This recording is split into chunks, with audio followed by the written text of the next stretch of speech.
Hi, my name is Daniel Quillen. I'm going to be discussing the role of women in international politics and how the way that they help shape and impact the change of human rights discourses within society globally, and how a growing advocacy has really taken place, and we can see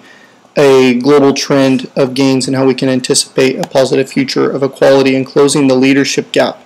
But first, before we get to that and get too much into detail, we need to really look at Hillary Clinton's argument from 1996 in China, where she discussed human rights as women's rights and women's rights as human rights, and bringing these together truly, because we look at these separately and we think, oh, okay, but the whole point of pointing this out is that there is a very unequal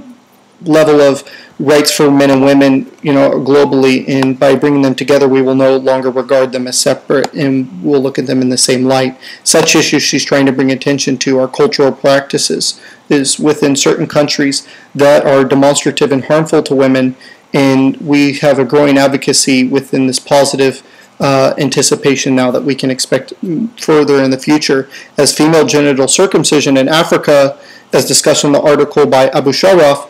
explains that some countries culturally characterize this and justify it as a method of ridding women of a physical and moral impurity, because they view the circumcision as a way to cleanse them and make them more feminine and pretty, where the one woman in the article asked the midwife to make herself look like,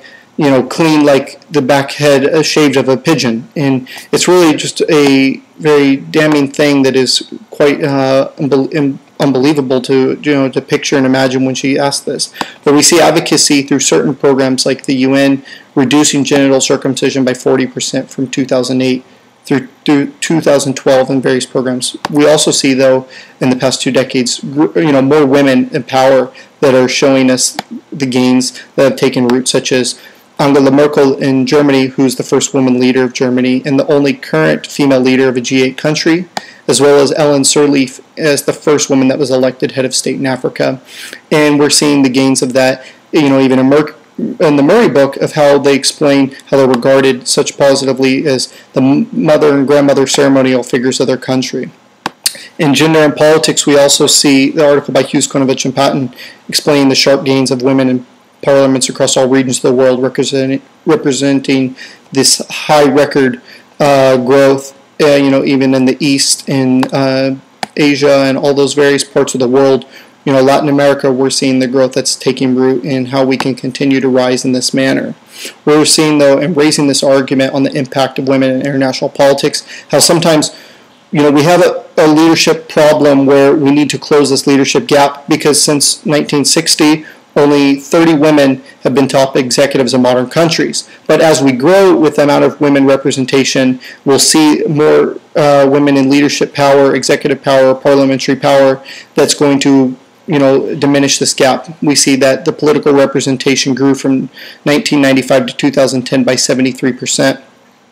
and that the women in paid wage employment that was non-agricultural related reached 41% globally in 2008, according to the United Nations Summit. We see, though, that women in societies are misrepresented in politics by men who are left with the power of proposing and adopting legislation in the name of women that doesn't consistently advocate for their rights. And when you have this lack of women within a society of a national voice, you're really diminishing the voice and power of the women at the local levels in some ways. And we see how some, it can actually hurt their safety, their physical harm, without a growing advocacy for women in politics, such as in India, where the national legislators have some of the lowest numbers of women in the world, but yet, at 10%, but yet their numbers for sexual violence against women are by some measures the highest that we see against women globally, and we see this is explained by Nilahana Roy in the New York Times article. We further see this reformation that's needed with advocacy of certain laws of sexual assault and rape in India that date back to the 1860s. We see that, as female representation increases, the public and cultural attitudes will become more familiar and accepting, as certain, local level seats at councils in India have been documented as effective as women increase their representation. They're bringing attention to issues that male counterparts typically don't. And even in the U.S. Senate, Susie Parker discusses how male senators are held to a higher accountability now that they're having to face female colleagues when passing certain legislation. Lastly, I'm going to discuss, the best forms of political representation and female agency that we should see as a way to increase the probabilities of women's success and higher success, not just greater representation, but of achieving higher power. We see certain measures, such as like Anne-Marie Slaughter discusses, that we need professional and societal structure changes in order to obtain a true adaptation and growth of closing of the leadership gap. But she also explains how this could take decades, and this is very unreasonable to suspect that there isn't something that's quicker and quite possibly more efficient in bringing about these gains. And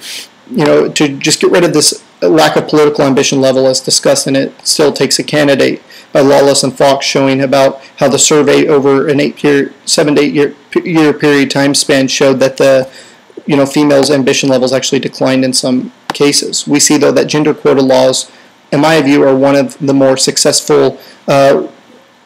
implementation of reform of representation that show a rapid growth and raise the amount of women in national parliaments. With the implementation of such laws, they do bring rapid growth, but sometimes ineffective, as certain mandates aren't put in place that require a certain amount of female candidates within the top list of potential